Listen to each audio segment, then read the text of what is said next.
नमस्कार, हरियाणा न्यूज देख रहे हैं आप। मैं हूं आपके साथ नूपुर सक्सेना। स्वागत है आपका हमारे खास कार्यक्रम मुश्किल में चौटाला परिवार में। हरियाणा के पूर्व मुख्यमंत्री ओपी चौटाला को आय से अधिक संपत्ति मामले में सजा होने के बाद अब उनके बेटे अजय चौटाला और अभय चौटाला की भी मुश्किलें बढ़ सकती है। अभय चौटाला की इसी मामले में आज दिल्ली की अदालत में सुनवाई है, जबकि अजय चौटाला के मामले में 30 मई को सुनवाई होगी। ऐसे में सवाल उठ रहा है कि क्या अब अजय अभय चौटाला भी जेल जा सकते हैं।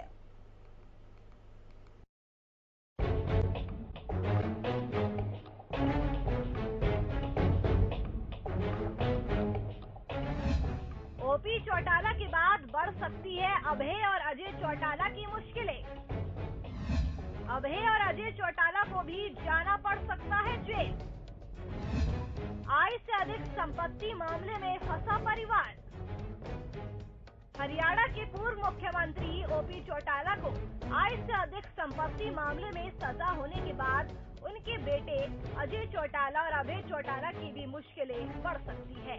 अभय चौटाला की इसी मामले में आज दिल्ली की अदालत में सुनवाई है, जबकि अजय चौटाला के मामले की 30 मई को सुनवाई होगी। अब हम आपको बता देते हैं कि अभय चौटाला पर क्या कुछ आरोप है। अभय अजय पर आरोप है कि 2000 से 2005 के बीच उनकी संपत्ति आय से 119 करोड़ अधिक बढ़ी।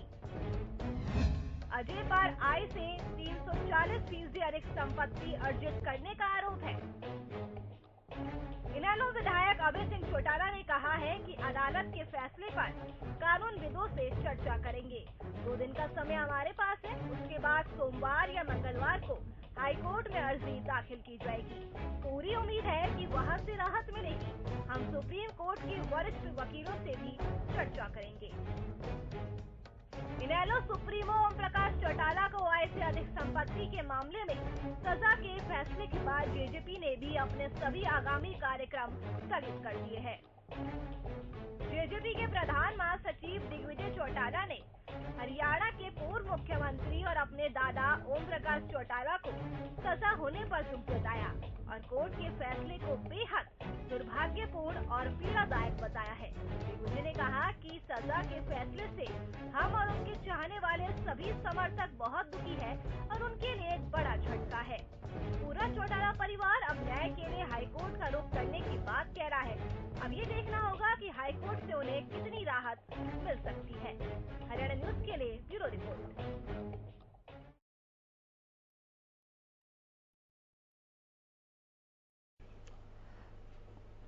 तो बड़ा सवाल, ओपी चौटाला को तो कल सजा मिल चुकी है, लेकिन अब ओपी चौटाला के बाद किसका नंबर है? अब क्या अभय या अजय की बारी है? चौटाला परिवार पूरी तरह से मुश्किलों में घिरता हुआ नजर आ रहा है। आज आपको बता दें कि इस मामले पर सुनवाई भी है। अभय चौटाला की इसी मामले में आज दिल्ली की अदालत में सुनवाई है, जबकि अजय चौटाला के मामले में 30 मई को सुनवाई की जाएगी। अजय चौटाला पर आय से 340% अधिक संपत्ति अर्जित करने का आरोप है।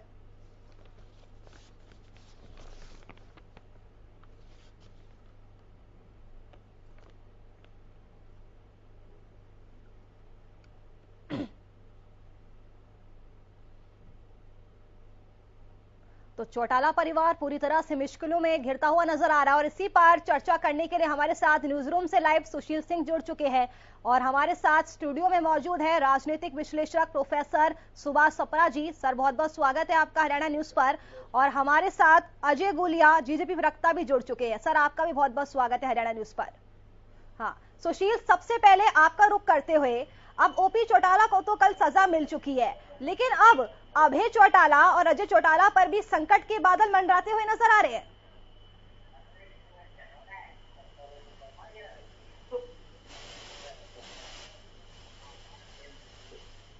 सुशील, सुन पा रहे हैं मुझे? बिल्कुल जी हाँ सुशील, मेरा सवाल यही है कि अब कल ओपी चौटाला को तो सजा मिल चुकी है, लेकिन अब उनके बेटों पर भी संकट के बादल मंडराते हुए नजर आ रहे हैं। लगता है सुशील से हमारा संपर्क नहीं हो पा रहा है। सुभाष जी, आपका रुख करते हुए, अब ओपी चौटाला को कल सजा मिल चुकी है, अब उनके बेटों पर भी बात आती हुई नजर आ रही है, इस पर इनेलो का कितना ज्यादा असर पड़ेगा, क्योंकि अब प्रदेश में निकाय चुनाव भी आने वाले हैं? इसमें कोई दो राय नहीं है। आज पूरा जो चौटाला परिवार है, चाहे वो इनेलो है चाहे जेजेप्पा है, वो सारे एक ही हैं, एक ही बाप बेटा, बच्चे पोते सारे। वो बहुत मुश्किल में है। कल जो 27 मई है 2022, उनके लिए फिर एक बार दोबारा बहुत बुरा दिन है। पहले चौटाला साहब को जेबीटी भर्ती घोटाले में 10 साल सजा हुई, अजय जी भी जेल में रहे। अभी पिछले साल इन्होंने 2 जुलाई 2021 को ये बाहर आए हैं चौटाला साहब, और उसके बाद आने के बाद इन्होंने जो इनेलो में, जहां पे सिर्फ अभय जी पहले से काम कर रहे थे, इनेलो को संभाल रहे थे, अपना दायित्व निभा रहे थे, चौटाला साहब ने राजनीति बिल्कुल गर्म कर दी थी। मतलब डेली उन्होंने सब विधानसभाओं में जा रहे थे, सभी शहरों में।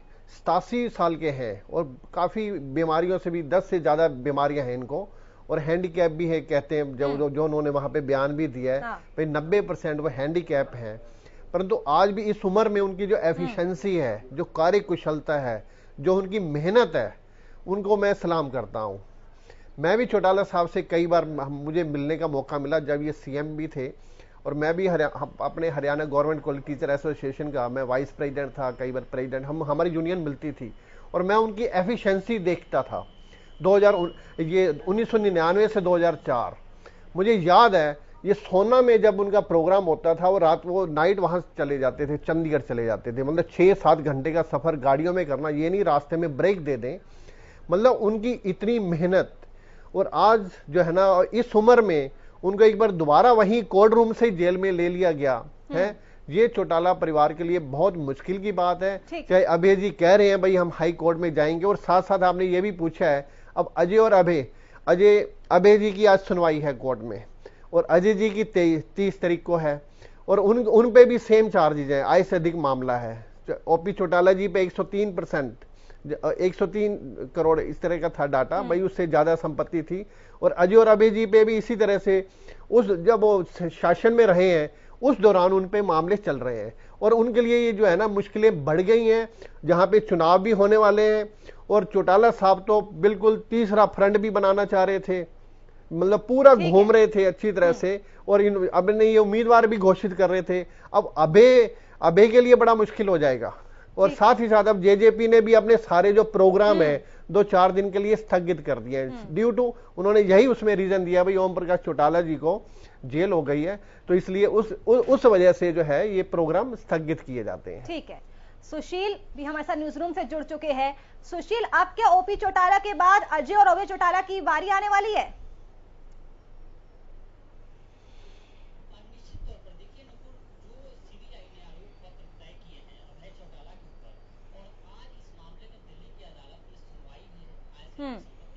और उन्होंने जो आधार बनाया है, वो आधार ये बनाया है कि 2000 से लेकर 2005 के दौरान जो इन्होंने आयकर भरा, उस आयकर के मुताबिक 22.89 करोड़ का इनकम था, जबकि इनका कुल जो आय था वो 119 करोड़ था। यानी 5 गुना ज्यादा इन्होंने इनके पास आय इन्होंने अर्जित किया है, और वो कहीं ना कहीं आय से अधिक संपत्ति की श्रेणी में आता है, और इसी को आधार बनाकर इनके ऊपर केस चल रहा है। हालांकि अभी लीगल प्रोसेस है, अभी टाइम टेकिंग इसमें लगना है, लेकिन जिस तरह से ओम प्रकाश चौटाला को सजा हुई है, हालांकि ये कोई पहली बार नहीं है, इससे पहले भी हम लालू प्रसाद यादव, जगन्नाथ मिश्रा समेत, येदियुरप्पा समेत 5 से 6 ऐसे बड़े नेता, बड़े नाम रहे हैं, जयललिता, तमाम जो चीफ मिनिस्टर रहे हैं, उनके ऊपर भी उन्हें भी सजा इस तरह से हुई है। और इससे ये जो सजा हुई है उसको लेकर हरियाणा की राजनीति में बहुत बड़ा इंपैक्ट पड़ने वाला है, क्योंकि उसके बाद निश्चित तौर पे अभय चौटाला पे आज सुनवाई है, अभी गवाहों को पेश करने की बात हो रही है, अभी टाइम लगेगा इसमें, लेकिन टाइम के बाद अगर निश्चित तौर पे इन पर कार्रवाई होती है, क्योंकि आरोप पत्र और में बिल्कुल क्लियर है कि इनका इनकम से 5 गुना ज्यादा इन्होंने अर्जित किया है, और उसके आधार पर साक्ष्य और गवाह पेश किए जाएंगे, और पेश के बाद निश्चित तौर पे सजा, ये माना जा रहा है, जो एक्सपर्ट हैं वो मान रहे हैं कि यह सजा संभव है और कहीं ना कहीं अभय चौटाला जरूर फंसते नजर आ रहे हैं। वही हाल अजय चौटाला का भी है कि जिस तरह से 342% ज्यादा आय उन्होंने अर्जित की है और कहीं ना कहीं आय से अधिक का आरोप है। हालांकि नुपुर लगातार अभी हम बता रहे हैं कि अभी तक कोर्ट ने इन दोनों को अभी गिल्टी करार नहीं दिया है, अभी ये आरोपी हैं और कोर्ट की प्रोसीडिंग्स चल रही हैं। प्रोसीडिंग्स के दौरान कुछ भी हो सकता है। अगर सीबीआई पुख्ता सबूत या साक्ष्य नहीं दे पाई तो निश्चित तौर पे दोनों बरी भी हो सकते हैं या दोनों आरोपी इन पे आरोप तय नहीं हुए तो निश्चित तौर पे इनकी संलिप्तता नहीं होगी, सजा नहीं होगा। जी हाँ, अजय जी का भी रुख कर लेते, काफी देरी से अपनी बारी का इंतजार कर रहे हैं। अजय जी, इस पूरे मामले को लेकर आपकी क्या प्रतिक्रिया है? कल ओपी चौटाला को तो सजा मिल चुकी है, अब संकट के बादल जो है वो उनके बेटों पर ही मंडराते हुए नजर आ रहे हैं। देखिए नुपुर जी, सबसे पहले तो मैं बात कर दूं, बहुत ही दुर्भाग्यपूर्ण फैसला है।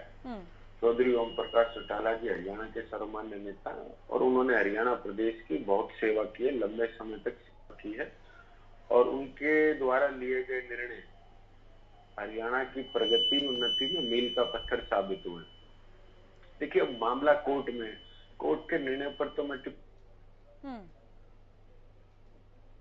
इससे आहत और वो स्वयं ये जानते हैं कि जिस प्रकार से उनको फेल किया गया और जिस प्रकार से पॉलिटिकल राइवलरी के तहत कार्रवाई हुई, लेकिन मामला कोर्ट में होने की वजह से हम ज्यादा कुछ नहीं कह सकते। अब मामला आपने डॉक्टर अजय सिंह और अभय सिंह का पूछा मुझसे, तो मैं ये कहना चाहूंगा कि मामला सब जुडियस है, कोर्ट में है, इस पर अभी कुछ कहना बहुत जल्दबाजी होगी। हम न्यायालय का सम्मान करने वाले लोग हैं और ये हमारा अधिकार नहीं। एक तरफ आप ये कह रहे हैं कि हम कोर्ट के ऑर्डर का सम्मान करते हैं, फिर आप इसको पॉलिटिकल राइवलरी भी बता रहे हैं। नहीं, इसमें कोई दो राय नहीं है। देखिए हम कोर्ट का सम्मान करने वाले लोग हैं, कोर्ट ने जो निर्णय दिया उसको हम स्वीकार करते हैं, अपील में जाना हमारा अधिकार बनता है। नहीं, लेकिन कोर्ट जो भी फैसला करता है सर, वो तो तथ्यों के आधार पर करता है, पूरी सबकी दलीलें सुनी गई है, उसके बाद ये फैसला लिया गया, तो उसमें राजनीतिक द्वेष का तो कोई क्वेश्चन बनता ही नहीं है। नहीं मैडम, शायद आपको जानकारी नहीं होगी कि ये सब मामलों की शुरुआत, शिकायतें और ये सारी चीजें किसी राजनीतिक दल विशेष के लोगों द्वारा की गई थी। और मैं फिर एक बात कहना चाहता हूँ, देखिए हरियाणा प्रदेश के लोग आहत हैं इस चीज से और अपील में जाना चौधरी ओम प्रकाश चौटाला जी का राइट है और हरियाणा प्रदेश के लोग उम्मीद करते हैं कि वो अपील में जाएंगे और उनको राहत, माननीय हाईकोर्ट से उनको राहत मिलेगी। मतलब जेजेपी पार्टी इसे राजनीतिक द्वेष बता रही है, षड्यंत्र बता रही है एक तरह से। ठीक है, विजेंद्र जी इनेलो प्रवक्ता हमारे साथ जुड़ चुके हैं। विजेंद्र जी, सबसे पहले आपका बहुत बहुत स्वागत है हरियाणा न्यूज पर। विजेंद्र जी सुन पा रहे हैं आप मुझे? हाँ बिल्कुल सुन रहा हूँ जी सर, कल अब ओपी चौटाला को सजा हो चुकी है, अब अभय और अजय चौटाला पर भी संकट के बादल मंडराते हुए नजर आ रहे हैं। आज तो सुनवाई भी है उस केस में, क्या कहना चाहेंगे? हाँ नुपुर जी, देखिए ये बड़े हरियाणा प्रदेश के लिए दुर्भाग्य का दिन रहा। जिस प्रकार से 87 साल के बुजुर्ग व्यक्ति को, जो कि 90% दिव्यांग है, उसको इतनी कठोर सजा सुनाने का कार्य किया गया है। और जहां तक मैं कहना चाहूंगा, सीबीआई जो है वो इतना जोर उन्होंने जो लगा रखा था कि सख्त से सख्त सजा दी जाए, एक 87 साल के बुजुर्ग के ऊपर किस प्रकार का ये सरकार प्रयोग करने जा रही है, ये हमारी समझ से बाहर है। ये एक तरह से प्रयोग किया। सीबीआई के वकील ने बार बार कहा है, अजय गुप्ता जी ने, कि दूसरों को एक सीख मिलेगी, दूसरों को एक सबक मिलेगा। अरे मैडम जी, मैं आपके चैनल के माध्यम से हरियाणा प्रदेश और हरियाणा सरकार से पूछना चाहता हूँ, क्या है कि 88 वर्ष के बुजुर्ग के ऊपर ही ये प्रयोग आपने करना था? ठीक है, इसमें कोई संदेह नहीं। अभी आप भी कह रही थी कि राजनीतिक षड्यंत्र कहाँ दिखाई देता है। देखिए नुपुर जी, मैं क्लियर करता हूँ इसको, बिल्कुल तथ्यों के साथ क्लियर करता हूँ। 2005 में हरियाणा प्रदेश में कांग्रेस की सरकार बनी और सेंटर में भी कांग्रेस की सरकार थी। दोनों जगह कांग्रेस की सरकार होने के बावजूद 5 अप्रैल 2005 को करण सिंह दलाल की कोठी के ऊपर सीबीआई की रेड पड़ती है और वहां से वो सबूत निकालती है चौटाला साहब के खिलाफ। अब दलाल साहब की कोठी है और सबूत चौटाला साहब के खिलाफ वहां पर मिलते हैं। दोनों जगह कांग्रेस की सरकार है, तो ये षड्यंत्र नहीं तोड़ के मैडम। इसके बाद आगे और सुनिए आप, वो सबूत लेकर के करण सिंह दलाल का मुकदमा खत्म कर दिया जाता है और चौटाला साहब की FIR 2006 7 अप्रैल 2006 को FIR दर्ज हो जाती है। तो ये जो 1 साल का पीरियड है नुपुर जी, ये इसकी मिस्ट्री को समझना बहुत जरूरी है। यहाँ पर तो चलिए, आप ओपी चौटाला तो दोषी पाए गए हैं, उनको आप राजनीतिक षड्यंत्र बता रहे हैं, ठीक है, लेकिन अभय और अली चौटाला पर भी तो सेम मामला दर्ज है, तो क्या सभी पर ये राजनीतिक षड्यंत्र है? मैडम जी देखिए, सुनिए, हम दिल से स्वीकार करते हैं और हम सम्मान करते हैं कोर्ट के फैसले का, लेकिन मैं आपसे और आपके चैनल के माध्यम से ये पूछना चाहता हूँ कि कोर्ट जो फैसला देती है वो किस बात पर फैसला देती है? वो सबूत और तथ्यों के आधार पर फैसला देती है, और सबूत और तथ्य आधार कौन पेश करते हैं कोर्ट में? सीबीआई या पुलिस करती है, और सीबीआई और पुलिस किसकी एजेंसी होती है? ये सरकार की एजेंसी होती है, और ये सरकार के कहे के अनुसार तथ्यों को तोड़ने मरोड़ने में माहिर होते हैं। आपको याद होगा मैडम जी, जब स्वयं सुप्रीम कोर्ट ने ये कहा था कि सीबीआई जो है एक बंद पिंजरे का तोता होता है और ये सरकार के इशारे पर काम करना छोड़ दो, ये अपने सुप्रीम कोर्ट की फटकार थी सीबीआई को, उसी का प्रयोग वो अलग मैटर था सर। सीबीआई इंडिपेंडेंट एजेंसी है और कोर्ट ने जो भी फैसला सुनाया वो तथ्यों के आधार पर सुनाया, गवाह पेश किए गए हैं कोर्ट में। मैडम जी, मैं ये कहना चाहूंगा कि सीबीआई बिल्कुल संविधान के according to our constitution that is a separate institute जो कि इन्वेस्टिगेशन का कार्य करती है। लेकिन आप उसको भी याद करिए, आप हमेशा एक अच्छी एंकर है और हमेशा इसी फील्ड में रहती है, मेरे से ज्यादा नॉलेज आपको है। जब सुप्रीम कोर्ट के जजों ने आपके चैनल के माध्यम से अपना दुखड़ा रोने का काम किया था कि सरकार हमारे ऊपर ज्यादती कर रही है, तो तब जो सुप्रीम कोर्ट को टोटली ही सेपरेट इंस्टीट्यूट है वो, तो उसके ऊपर तो किसी का हस्तक्षेप नहीं होता। जब सुप्रीम कोर्ट की बेंच पत्रकार वार्ता करके कहते हैं हमारे को प्रॉब्लम है हमें बताइए, तो आप कैसे सीबीआई को पुलिस को इंडिपेंडेंट एजेंसी कहेंगे? हमें तो नहीं लगता है कि इंडिपेंडेंट एजेंसी। फिर भी कोर्ट जो फैसला देगी हम उसका सम्मान करते हैं, सम्मान करेंगे।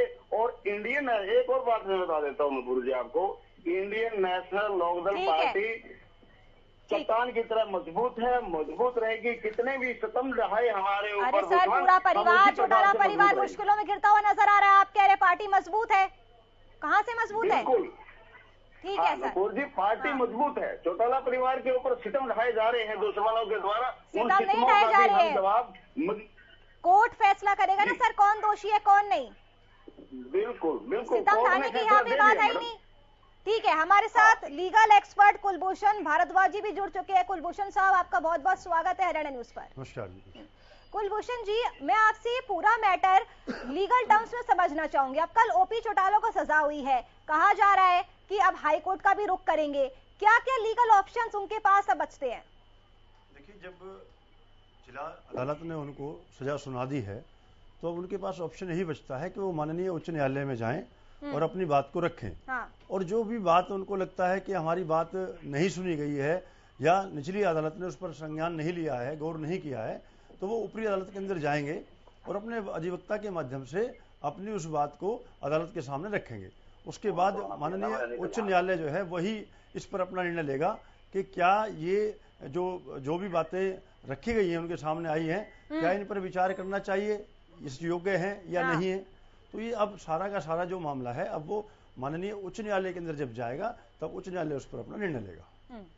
सुभाष जी, अभी आपने इनेलो प्रवक्ता को भी सुना, अभी आपने जेजेपी प्रवक्ता को भी सुना, ये दोनों तो ये कह रहे हैं कि पॉलिटिकल राइवलरी है।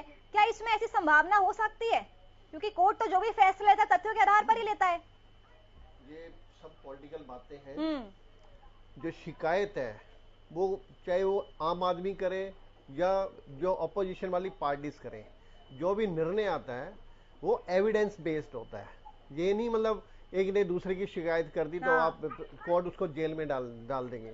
इतना टाइम इसकी लंबी सुनवाई हुई है, मतलब 2006 का मामला है और कल इनकी जेल हो रही है। इतना लंबी प्रोसीडिंग हुई है, इतने सैकड़ों इसमें गवाह पेश हुए हैं, एविडेंस बेस्ड है सारा का सारा। तो ये राइवलरी तो ये शुरू से कहते रहे हैं जी, उस पार्टी ने फंसाया, उसका शासन था, तो ये सारी बातें तो उनकी हैं। परंतु ये जरूर साथ साथ ये भी कह रहे हैं हम निर्णय का स्वागत करते हैं जो माननीय अदालत ने दिया है, क्योंकि सारा का सारा जो जजमेंट है वो मतलब on the basis of evidence है। जब तक आपके पास एविडेंस नहीं आती तो कोर्ट कैसे डिसीजन दे देगा। और अगर आप संतुष्ट नहीं है तो कोई बात नहीं, you can go to the high court, you can go to the Supreme Court. और इसमें तो प्रावधान 1 से 7 साल का था, परंतु 4 साल की सजा हुई है, चाहे साथ में 50 लाख जुर्माना भी है जिसमें 5 लाख सीबीआई को भी देना पड़ेगा। और इनकी 4 संपत्तियां भी सीज हुई है और ये मतलब ये मामला अब अभी हमें सुशील जी भी कह रहे थे, ये सिर्फ हमारे ओपी चौटाला जी नहीं फंसे इसमें, पूर्व मंत्री भी पहले फंसते रहे, चाहे लालू प्रसाद यादव जी कई सारी उम्र जेल में पड़े रहे, बड़ी मुश्किल से बाहर आते हैं, फिर परेशानियां शुरू हो जाती हैं। जगन्नाथ मिश्रा जी कांग्रेस के थे, वो फंसे रहे, मधु कोड़ा जी फंसे, जयललिता जी सीएम वो जेल में रही। तो ये मतलब संदेश चाहे वो किसी भी तरह से है, मतलब ये पॉलिटिकल पार्टीज एक दूसरे पे आरोप तो लगाती हैं, बट कोर्ट का फैसला सर्वमान्य है। अदरवाइज अगर आप संतुष्ट नहीं है तो you can go to the higher court.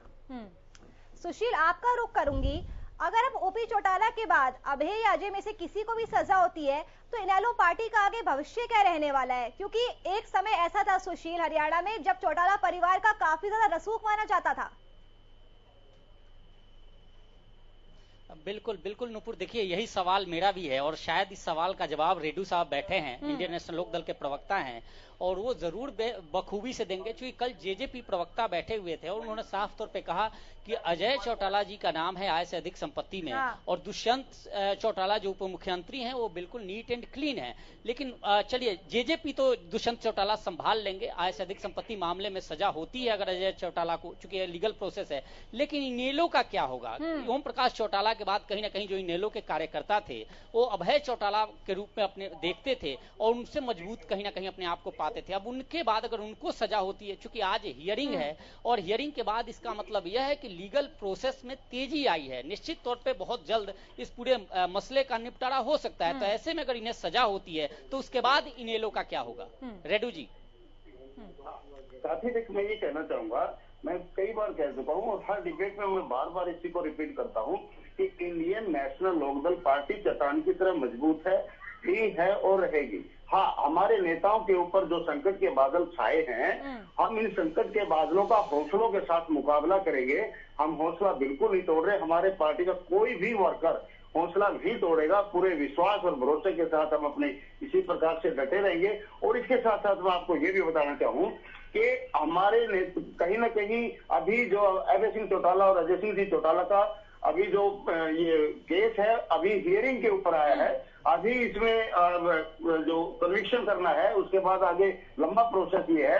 और अभय सिंह जी ने साफ कर दिया कि हम हाई कोर्ट में इसकी अपील करेंगे और हम भरोसा भी रखे हुए हैं कि हाई कोर्ट से हमें कुछ ना कुछ और राहत मिलेगी। इसके साथ साथ एक और बात, जिस प्रकार से 2 साल और 4 महीने की बेल जो है चौटाला साहब पहले काट चुके हैं अपने पहले वाले मुकदमे के साथ, उसके लिए भी हम विशेष अपील हाई कोर्ट में करने जा रहे हैं और हमें भरोसा है कि उसमें हमारे को जरूर कहीं ना कहीं रियायत मिलेगी। और फिर भी अगर किसी प्रकार की हमारे को इसमें जी रेड्डू साहब, सवाल यह नहीं है, सवाल चलिए ठीक है, ओपी चौटाला को लेकर आप जाएंगे, अपील में जाएंगे। मेरा यह सीधा सा जानना है, क्योंकि आपके कार्यकर्ता भी जो इंडियन नेशनल लोक दल के कार्यकर्ता हैं वो भी जानना चाहते हैं कि अभय चौटाला के बाद सेनाध्यक्ष कौन? आपके जितने भी पार्टी के कार्यकर्ता, निश्चित तौर पर आप कह रहे हैं मजबूत की तरह खड़े हैं, और कल भी मैंने देखा, परसों भी मैंने देखा कि एक तरफ हियरिंग चल रही थी, सजा का ऐलान हो रहा था, दूसरी तरफ आप लोग मीटिंग कर रहे हैं। तो अब सेनाध्यक्ष कौन? चूंकि इनेलो का एक एक कार्यकर्ता ये जानना चाहता है कि आखिर कौन संभालेगा इनेलो को? हाँ, देखिए, मैं आपको 10 साल पीछे ले जाना चाहूंगा। 2013 जनवरी की वो दिन याद कर लीजिए जब अजय सिंह चौटाला और ओम प्रकाश चौटाला जी को जेल हुई थी और उनको अंदर कर दिया गया था। उस टाइम अभय सिंह जी सेनापति नहीं हुआ करते थे, अजय सिंह और ओम प्रकाश चौटाला जी पूरी पार्टी को संभाला करते थे। लेकिन इनके जाने के बाद अभय सिंह जी ने बखूबी मेहनत की और पार्टी को अच्छे तरीके से संभालने का काम किया और पार्टी को जोड़े रखने का भी काम किया। अब यदि अभय सिंह जी के साथ भी ऐसा होता है तो पार्टी में सेनापतियों की कमी नहीं है। इस पार्टी में ऐसे व्यक्ति बैठे हुए हैं। वही तो नाम चाह रहा था कि आप करण चौटाला का नाम रखेंगे क्या? नहीं, लेकिन मैं किसका नाम लूं? अनेकों हैं, एक का नाम लूंगा दूसरे मुझसे नाराज होंगे। अनेकों यहाँ सेनापति हैं, किसी भी की जिम्मेवारी जो चौधरी ओम प्रकाश चौटाला जी लगाएंगे वो सेनापति के रूप में काम करेगा और हम सैनिकों के रूप में उनके पीछे खड़ा होने का काम करेंगे। हमारी पार्टी का कोई भी वर्कर जो ना इससे हताश नहीं होगा। ठीक है, अजय जी अपनी बारी का बहुत देर से इंतजार कर रहे हैं। अजय जी, जिस तरह से मैं आऊंगी सुशील एक बार, अजय जी काफी देर से वेट कर रहे हैं। अजय जी, जिस तरह से जेजेपी ने अपने सभी कार्यक्रम रद्द कर दिए फैसला आने के बाद, तो यहाँ पर एक सवाल ये भी उठता है कि ओपी चौटाला परिवार में अभी भी मन के तार जुड़े हुए हैं आप लोगों के, तो इधर चोट लगती है तो उधर से आ निकलती है। नहीं देखिए, मैं एक चीज बात मानता हूँ, देखिए वो परिवार का हिस्सा है, बुजुर्ग हैं और आइडियल हैं। देखिए इस बात से कोई इनकार नहीं कर सकता कि चौधरी ओम प्रकाश चौटाला जी ने हरियाणा प्रदेश की लंबे समय तक सेवा की और उनके लिए गए निर्णय हरियाणा की प्रगति और उन्नति में काफी योगदान है। तो ये बात सिर्फ परिवार की नहीं है। देखिए प्रत्येक हरियाणा वासी आहत है इस बात से कि चौधरी ओम प्रकाश चौटाला जी को जो सजा हुई है, और निश्चित तौर पर मैं एक बात कह सकता हूँ, देखिए वो परिवार दुष्यंत जी के, दिग्विजय जी के दादा हैं, डॉक्टर अजय सिंह चौटाला जी के पिताजी हैं, और पारिवारिक तौर पे जरूर उनको दुख हुआ है कि उनके एक पारिवारिक सदस्य पर एक ऐसी मुसीबत आई है। पारिवारिक सदस्य के तौर पे जरूर उनको दुख हुआ है, लेकिन एक आम हरियाणवी होने के नाते भी हरियाणा प्रदेश के लोग इस फैसले से आहत है कि एक 87 साल का बुजुर्ग जिसने इतने लंबे समय तक, जिसका इतना लंबा सार्वजनिक जीवन रहा हो, लंबे समय तक हरियाणा प्रदेश के लोगों की सेवा की हो, उस उम्र के इस पड़ाव में अगर उनके ऊपर कोई इस प्रकार की विपदा आती है तो पूरे हरियाणा प्रदेश के लोग उनके लिए प्रार्थना कर रहे हैं कि हाई कोर्ट में उनको जरूर राहत मिलने का काम होगा। तो दुविधा क्या आई है सर? वो तो दोषी पाए गए हैं ना, कोर्ट ने फैसला सुना दिया है तथ्यों के आधार पर। नहीं देखिए, तो उम्र के आधार पे कोर्ट ने थोड़ी राहत तो दे दी है उन्हें, पर सजा तो होगी। नहीं देखिए, मैं ये कोर्ट का निर्णय है, जिस पर हम इस प्रकार से कोई टिप्पणी न करें तो बेहतर होगा। लेकिन ये है कि अपील में जाना, अभी मैं किसी राजनीतिक विश्लेषक की बात कर रहा था, या वकील अपने कह रहे थे they can go to the high court. Yes, we can go to the high court, it's our right. हम उस अपील के राइट को अवेल करेंगे, जाएंगे। प्रत्येक हरियाणा वासी ये चाहता है, प्रत्येक हरियाणा वासी ये चाहता है कि उनको रिलीफ मिले, और उस रिलीफ का एक और सवाल अजय जी से जरूर पूछिए। अजय जी, मैं एज ए रिपोर्टर में ये जानना चाह रहा था, कहीं ना कहीं मेरे जहन में ये सवाल था कि ये जो अभय चौटाला या अजय चौटाला या पूर्व मुख्यमंत्री ओपी चौटाला, इन पर जो आय से अधिक संपत्ति का आरोप लगा, इस पूरे प्रकरण को चलिए मैं वो नहीं छेड़ूंगा, लेकिन कहीं ना कहीं मुझे एक जहन में है कि सबसे बड़ा आरोप 342% ज्यादा का आरोप अजय चौटाला पर है। क्या आपको कहीं ना कहीं कल सजा के बाद आपकी पार्टी को ये डर नहीं सता रहा है कि अब इसके बाद कहीं अजय चौटाला का नंबर तो नहीं? देखिए, इसमें डर सताने की बात नहीं है, हम लोग मजबूत हैं। देखिए कोर्ट का जो निर्णय आएगा, ये तो हम एक हाइपोथेटिकल सिचुएशन पे बात कर रहे हैं कि क्या निर्णय आएगा, क्या निर्णय नहीं आएगा। अब आपने 342 कहा, देखिए फिगर्स में कितना लगता है। अगर हम बात करें तो सारा मामला 2.5 करोड़ रुपए का हुआ। आप इस बात को भी जानते हैं कि कोर्ट में आरोप क्या लगे और कोर्ट ने आरोप किनको सही माना, सजा किस पर हुई, ये 2.5 करोड़ का मामला है। लेकिन मैं एक चीज जरूर कहना चाहता हूँ, देखिए जननायक जनता पार्टी, डॉक्टर अजय सिंह चौटाला जी जब जेल में थे तो जननायक जनता पार्टी की स्थापना ही उनके आशीर्वाद से हुई। जननायक जनता पार्टी, देखिए चिंतित होने की बात नहीं है, ये तो एक हाइपोथेटिकल सिचुएशन की बात आप कर रहे हैं। पूर्ण रूप से मजबूत हैं और हरियाणा प्रदेश के लोगों के लिए काम कर रहे हैं। और जो निर्णय लिए गए हैं, देखिए चुनाव में हमारे निर्णय लिए लोगों के लिए काम किया है, वो हम लोगों को लेकर, उन निर्णयों को लेकर लोगों के बीच में जाएंगे। एक और अजय जी एक और, अभी रेड्डू साहब कह रहे थे कि वो सुप्रीम कोर्ट के एक टिप्पणी का जिक्र कर रहे थे कि किस तरह से सुप्रीम कोर्ट ने एक टिप्पणी की थी कि जो सीबीआई है वो पॉपेट है सेंट्रल गवर्नमेंट का या जो भी गवर्नमेंट होती है उनकी।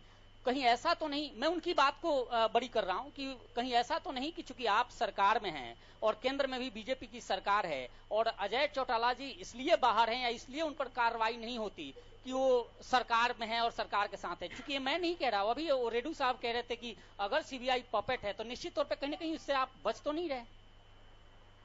नहीं देखिए, मैं एक चीज मानता हूँ, अगर कोई आपकी बातों में या रेड्डू साहब की बातों में सच्चाई होती तो क्या डॉक्टर अजय सिंह चौटाला 10 साल की सजा काटते? अगर इन सब बातों में सच्चाई होती तो उन पर क्या मुकदमा चलता? नहीं, देखिए वो स्वयं संस्थाएं हैं, तो वो जो रेड्डू साहब जो कह रहे हैं वो गलत है, आरोप गलत है, तथ्यहीन है। देखिए मैं आपको एक चीज बता दूं, जो काम हो चुका है या जो डिस्क्लोजर सीबीआई कोर्ट में दे चुकी है, अब उसको बदला नहीं जा सकता ना। ये तो तय है कि जब अगर कोई टीचर किसी बच्चे के एग्जाम को जज कर दे तो चाहे वो गलत किया हो, गलत जज किया हो या ठीक जज किया हो, उसके ऊपर वाला अधिकारी उसको ठीक करता है, वो स्वयं तो उसको ठीक नहीं करेगा। आप अपील में जाएंगे, ऊपर वाला अधिकारी उसको ठीक करने का इख्तियार रखता है। तो अब ये निर्णय गलत हुआ है, सही हुआ है, हरियाणा के प्रदेश के लोग इससे आते हैं। ये निर्णय तो उच्च न्यायालय करेगा, उच्च न्यायालय में जाने का, अपील में जाने का हम लोगों का अधिकार है। हरियाणा प्रदेश के लोग चाहते हैं कि चौटाला साहब के खिलाफ ये जो निर्णय आया है, वकीलों के द्वारा हाई कोर्ट में इसके खिलाफ अपील दायर की जाए, वहां से उनको राहत मिले। सीधा सा सवाल है कि क्या रेड्डू साहब के बात से आप सहमत हैं? वो कह रहे हैं कि सीबीआई सेंट्रल गवर्नमेंट की पॉपेट है और आप बीजेपी गवर्नमेंट में साझेदार हैं, इसलिए बच रहे हैं। नहीं, कहाँ बच रहे हैं? हम कोर्ट का सम्मान करते हैं। कोर्ट ने जो निर्णय दिया उसकी पालना करी। क्या डॉक्टर अजय सिंह चौटाला जी 10 साल की सजा काट करके नहीं आए? क्या डॉक्टर अजय सिंह चौटाला जी इस मुकदमे का सामना नहीं कर रहे हैं? क्या कोई मुकदमा उनके खिलाफ खत्म हो गया है? हम संविधान के दायरे में रह करके काम। रेड्डू साहब इसका जवाब जरूर देंगे। हाँ, देखिए, मैं ये नहीं, इस तरह के जो एक तरह से कंफ्यूजन वाली बात है ये, मैं इसमें नहीं जाना चाहूंगा, लेकिन इतना जरूर कहूंगा कि ये जो फैसला आया है, ये तथ्यों, जो कोर्ट है वो तथ्यों के आधार पर फैसला करते हैं, इसमें कोई शक नहीं है, मुझे कोई संदेह नहीं है। और कोर्ट के डिसीजन के ऊपर भी हम किसी प्रकार का संदेह नहीं करते, हम उसको मानते हैं।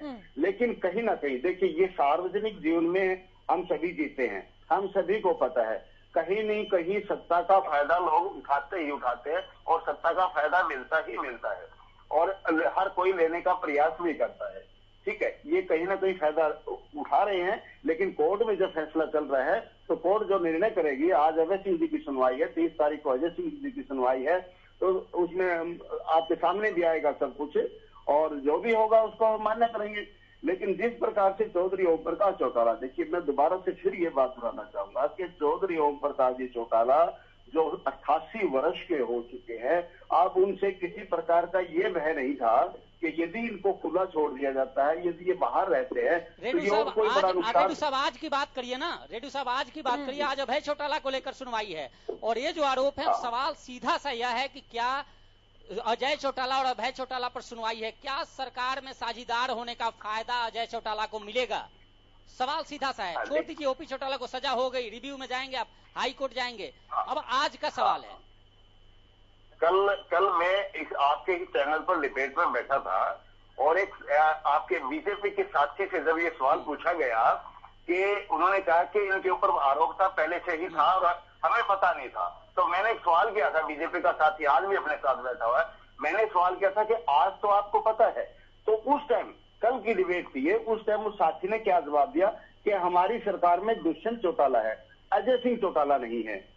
तो अजय सिंह चौटाला जेजेपी पार्टी, तो मैंने उनसे पूछा आपकी सरकार में जेजेपी पार्टी है या दुष्यंत चौटाला है, तो उन्होंने कहा दुष्यंत चौटाला है। तो ये तो जेजेपी पार्टी को अभी से नकारना शुरू कर दिया इन्होंने और दुष्यंत चौटाला को ये अपना रहे, गोद में बिठा रहे। ये कौन सा तर्क हुआ? ये तर्क मुझे समझ में नहीं आया इनका सब, ये क्या तर्क है? देखिए 100% मैंने पहले भी इस स्टेटमेंट से पहले मैंने कहा कि सत्ता का फायदा हरियाणा प्रदेश में सभी उठाते हैं। कितने सारे मुकदमे गिनाऊंगा मैं। अभी अरविंद शर्मा जी सांसद हैं जो रोहतक से, वो सीएम के खिलाफ इतने बयानबाजी कर रहे हैं, उनके ऊपर कोई कार्रवाई नहीं होती है। और उधर से कुलभूषण जी का रुख कर लेते हैं, काफी देर से वेट कर रहे हैं वो। कुलभूषण जी, मैं आरोप पढ़ के बताऊं अगर आपको, तो 2000 से 2005 के बीच अभय और अजय पे आरोप है कि उनकी संपत्ति आय से 119 करोड़ अधिक बढ़ी। अजय पर आय से 340% अधिक संपत्ति अर्जित करने का आरोप है। तो अगर अभी तो फिलहाल ये आरोप है, अगर ये आरोप सिद्ध होते हैं तो कितने समय की सजा उन दोनों को हो सकती है? देखिए नूपुर जी, मैंने आपसे पहले भी कहा है कि आरोप और प्रत्यारोप राजनीतिक क्षेत्र का एक हिस्सा है, एक अंग है, लेकिन उन आरोपों को सिद्ध करना, उन आरोपों को अदालत के सामने रखना, और जब अदालत मान लेती है कि हाँ ये आरोप बिल्कुल सही है, तब अदालत अपना निर्णय सुनाती है। और मैं समझता हूं कि जिस प्रकार के आरोप दोनों जो राजनीतिक व्यक्ति हैं, अभय जी और अजय जी, उन पर जो लगाए गए हैं, अगर वो सिद्ध होते हैं तो निश्चित रूप से वो सलाखों के पीछे होंगे। और इसके अंदर जो आप कह रहे हो कि 4 साल से और 10 साल तक की सजा इसके अंदर रहेगी। ठीक है, 4 साल से 10 साल तक की सजा रहेगी। सुभाष जी, आपका रुख करते हुए, आय से अधिक संपत्ति मामले में ओपी चौटाला की सजा भविष्य में भी नेताओं के लिए एक चेतावनी मानी जा सकती है, और अब तो अभय चौटाला और अजय चौटाला पर भी बात आती हुई नजर आ रही है। ये बात आपके बिल्कुल सही है, क्योंकि चौटाला साहब ने कम से कम, उनके जो वकील ने मतलब बार बार डिमांड यही की माननीय अदालत से, भाई ये 90% दिव्यांग हैं, अपने कपड़े भी नहीं पहन सकते, बीमारियों से ग्रसित हैं, दर्जनों 10 से ज्यादा इनको बीमारियां हैं, 87 साल है, और इन्होंने पहले से भी ये जो जेल में रहे हैं, इनका जो वहां पे जो व्यवहार है वो बहुत अच्छा रहा है, परंतु उन्होंने किसी भी बात को नहीं माना। और सीबीआई ने सिर्फ एक ही मैसेज दिया है, एक ही डिमांड करी है। ये ओपी चौटाला जी 4-5 साल सीएम रहे हैं और पहले भी ये जेल में रहे हैं, और इनका एक सार्वजनिक जीवन है, और एक जो व्यक्ति इतने बड़े पद पे होता है, सार्वजनिक जीवन जी रहा होता है, तो अगर कम उनको सजा होती है तो ये गलत मैसेज आएगा समाज में। इसलिए सीबीआई ने डिमांड ये की कि इनको ज्यादा से ज्यादा सजा दी जाए, और जो माननीय अदालत ने फैसला किया वो आपके सामने है। 4 साल की उनको सजा दी है, जुर्माना भी किया है, उनकी संपत्तियां भी सीज कर ली हैं। तो इस तरह से है ये।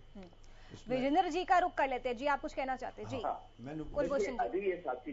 अभी साथी ने बिल्कुल स्पष्ट कर दिया, मैं इनकी बात से पूर्ण रूप से सहमत हूँ। इन्होंने कहा है कि चौटाला साहब 4-5 बार हरियाणा प्रदेश के मुख्यमंत्री रहे और बहुत बड़े पर्सनैलिटी हैं, हरियाणा के बहुत वीआईपी व्यक्ति हैं, इसमें कोई संदेह नहीं। जो 4-5 बार मुख्यमंत्री था वो एक मुख्य व्यक्ति हरियाणा प्रदेश का है, और दूसरों को सबक सिखाने के लिए सीबीआई ने इस बात की डिमांड की है कि इनको ज्यादा से ज्यादा सजा दी जाए और इनके ऊपर किसी प्रकार का रहमो करम नहीं दिखाया जाना चाहिए। तो ये तो बात पहले ही कह रहा था मैं कि इस एक 90 साल के आदमी के ऊपर अगर सीबीआई कोई प्रयोग कर रही है तो ये निंदनीय नहीं है, तो और क्या है मैडम? प्रयोग नहीं कर रही है ना सर, गवाह पेश किए गए। एक तरफ आप कह रहे हैं कोर्ट के फैसले का सम्मान करते हैं, एक तरफ फिर आप कह रहे हैं कि ये सब राजनीतिक द्वेष है। हम सम्मान करते हैं, हम मैडम मैं आप भी कहता हूँ, हम सम्मान करते हैं, बट कुलभूषण जी, आ रही हूँ आपके पास। ये पली है जो सीबीआई ने ये पली दी है, मैं इस पली का विरोध करता हूँ। इनकी ये जो पली है कि समाज को एक आईना दिखाने के लिए हमने इसकी ज्यादा सजा करवाने की कोशिश की और करवाने में कामयाब हुए। मैं इस पली का विरोध करता हूँ मैडम। तो इससे कहीं ना कहीं समाज में मैसेज तो जाएगा ना कि जिस चौटाला परिवार का एक समय पर हरियाणा में इतना ज्यादा रसूख था, अब उनको सजा मिलेगी अगर वो कुछ गलत काम करेंगे तो। हाँ बिल्कुल नुपुर जी, समाज में मैसेज भी जाएगा और लोगों को शिक्षा भी मिलेगी, ये बात सही है। लेकिन उस आदमी के हालात देखिए, उसके हालात कैसे हैं। अगर आपने ये प्रयोग करना था तो आपकी जेलों में और बहुत है, कितने बड़े नौजवान में बड़े बाहुबली बैठे, यूपी में कितने बाहुबली जेलों में बैठे। मैडम, आज यूपी गवर्नमेंट में 255 बीजेपी के विधायक हैं और उनमें 44% एमएलए के ऊपर केस हुए हैं, और 44% में 111 एमएलए दोषी। अरे आप चौटाला परिवार की बात कीजिए ना, जो उन पर आरोप है, उन पर आप कुछ कह नहीं रहे। नहीं, आप सुनिए। रेड्डी जी, आय से अधिक संपत्ति का मसला चल रहा है। अगर आपने सबक सिखाना था, आपने समाज को एक मैसेज देना था, तो कितने बड़े बड़े क्रिमिनल जेलों के अंदर बैठे, अब वहाँ प्रयोग कर, वो भी तो राजनीतिक घराने हैं, बड़े बड़े राजनीतिक घराने हैं और युवा भी हैं। एक प्रयोग भी शुरुआत तो कहीं ना कहीं से की गई है ना, शुरुआत तो कहीं ना कहीं से की गई है। हाँ, ये शुरुआत यहीं से होनी चाहिए क्या मैडम? नहीं, सुशील बोलिए, जल्दी बोलिए, मुझे कुलभूषण जी का रुख करना है फिर। हाँ, तो ये शुरुआत आमूमन जरा एक बार फेयर लिस्ट रेडू साहब आमूमन देखिए, आय से अधिक संपत्ति का जब मसला आता है, जब इसमें मनी लॉन्ड्रिंग का खेल आता है, आईपीसी का सेक्शन 109 के तहत जब मामला दर्ज होता है, आमूमन इसमें टाइम टेकिंग प्रोसेस है, 15 से 20 साल मिनिमम लगते हैं। जब अब कोई व्यक्ति 40 साल या 50 साल की उम्र में भ्रष्टाचार उसने किया है और 20 साल बाद यानी 70 साल का हो जाए और इस केस में यह दलील दी जाए कि उम्र हो गई है और उम्र के बाद इनको सजा में रियायत दी जाए, और कोर्ट अगर ऐसी रियायत दे तो तमाम वे लोग हैं जो इस फेरिस्ट में शामिल हैं और उनका एज भी कहीं ना कहीं उस पोजीशन पे उस सजा के वक्त उतना हो जाएगा, और उतना होने के बाद कहीं ना कहीं वो भी इस फैसले को लगा सकते हैं कोर्ट में। वकील साहब हैं, वो बखूबी बताएंगे कि वो लगाकर उसके आधार पे छूट ले सकते हैं। तो निश्चित तौर पे एक गलत मैसेज समाज में और एक गलत ट्रेंड साबित हो जाएगा। तो मुझे जो लग रहा है, मेरा अपना जो मानना है, कहीं ना कहीं यही वजह है। आप बोलिए, क्या कहना चाहते हैं? मैं नुपुर जी ये कहना चाहता था कि जो माननीय उच्च न्यायालय के अंदर अब जब जाएंगे इस सजा के खिलाफ, तो जो निचली अदालत के अंदर चौटाला साहब के वकील हैं, उन्होंने निश्चित रूप से कहा होगा कि क्योंकि चौटाला साहब अपनी आय से अधिक मामले में जमानत को रद्द कराकर और जेल के अंदर थे, तो उस दौरान जो वो जेल में रहे उसको भी आप इसके अंदर समावेश करें इसका। तो मेरा मानना यह है, जो मुझे लगता है कि माननीय उच्च न्यायालय के अंदर जाकर इसको भी आधार बनाया जाएगा कि चौटाला साहब पहले ही क्योंकि इतने लंबे समय तक जेल में रहे, इस केस के अंदर जमानत को रद्द कराकर, तो उसको अगर काउंट करते हैं तो मेरा मानना यह है कि जरूर कोई ना कोई उसके अंदर एक अच्छा परिणाम आएगा।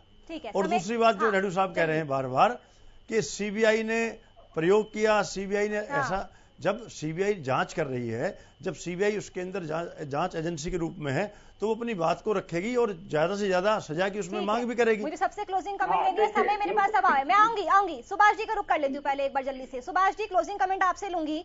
इनेलो की अगर बात की जाए तो केवल एक विधायक है उनका भी प्रदेश में, और चुनाव में अब 2 साल का वक्त है, और अभी तो निकाय चुनाव भी आने वाले हैं। तो क्या इनेलो पार्टी लगातार झटके ऐसे सामना कर पाएगी? जी, मैंने शुरू में ही बताया भाई, ये जो कल जो है ये इनेलो पार्टी के लिए बहुत बुरा दिन है, क्योंकि पहले सिर्फ अभय जी पहले संभालते रहे जब चौटाला साहब जेल में थे।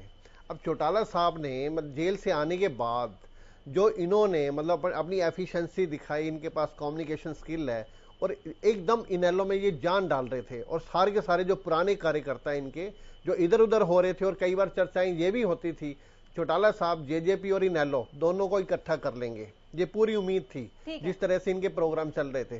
परंतु अब ये इनेलो जो परिवार है, इनेलो जो पार्टी है, चाहे हमारे साथी कुछ भी कहें भाई चट्टान के लिए मजबूत है, परंतु ये बहुत बुरा दिन है, और इस निकाय चुनाव हो या आगे जितने भी चुनाव होने वाले हैं उनके लिए ये मतलब ये उनके लिए अच्छे दिन नहीं रहेंगे। रेडू साहब, क्लोजिंग कमेंट आपसे। हाँ, देखिए, जिस प्रकार से अभी हमारे साथी भी कह रहे थे कि जो इन्होंने अपनी जमानत रद्द करा करके और उस पैरेलल में जेल काटने का काम किया है, वो एक हमारे कॉन्स्टिट्यूशन में एक नियम है कि अगर पैरेलल में काटते हैं तो उसको रिबेट मिलती है उसकी, लेकिन चौटाला साहब को उसकी भी रिबेट नहीं दी गई। तो कहीं ना कहीं देखो मैडम, ये मामला फैसला तो कठोर लगता ही लगता है, तो बहुत कठोर फैसला सुना गया है। जब एक कानून है, एक लॉ है हमारा कि वो रिबेट मिलेगी, और after that is not given to Om Prakash Chautala. तो देखिए, तो ये साफ झलक रहा है कि बड़ा सख्त फैसला कोर्ट ने ये देने का कार्य किया है। तो सत्ता में रहते हुए इतनी बार मुख्यमंत्री रहे, पैसों का दुरुपयोग करेंगे तो केस तो होगा ही। नहीं, केस तो होगा, और केस तो चल ही रहा है मैडम। ठीक है, मेरे पास लेकिन एक बार फिर मैं आपके चैनल के माध्यम से ये कहना चाहता हूँ, इंडियन नेशनल लोकदल पार्टी का हर कार्यकर्ता मजबूत है, चट्टान की तरह खड़ा है। वो आने वाले चुनाव में पता लग जाएगा। ठीक है, देखेंगे चुनाव में। शुक्रिया आप सभी का इस खास चर्चा मेरे साथ जुड़ने के लिए। विजेंद्र जी आपका शुक्रिया, कुलभूषण जी आपका भी शुक्रिया, सुभाष सापरा जी आपका भी शुक्रिया, सुशील सिंह आपका भी शुक्रिया तमाम जानकारी देने के लिए। तब ओपी चौटाला को तो सजा मिल चुकी है, बड़ा सवाल इस पर आज हमने चर्चा की, क्या अब अभय या अजय का भी नंबर आने वाला है? फिलहाल के लिए इस खास चर्चा मेरे साथ बस इतना ही। बने रहिए हमारे साथ। नमस्कार।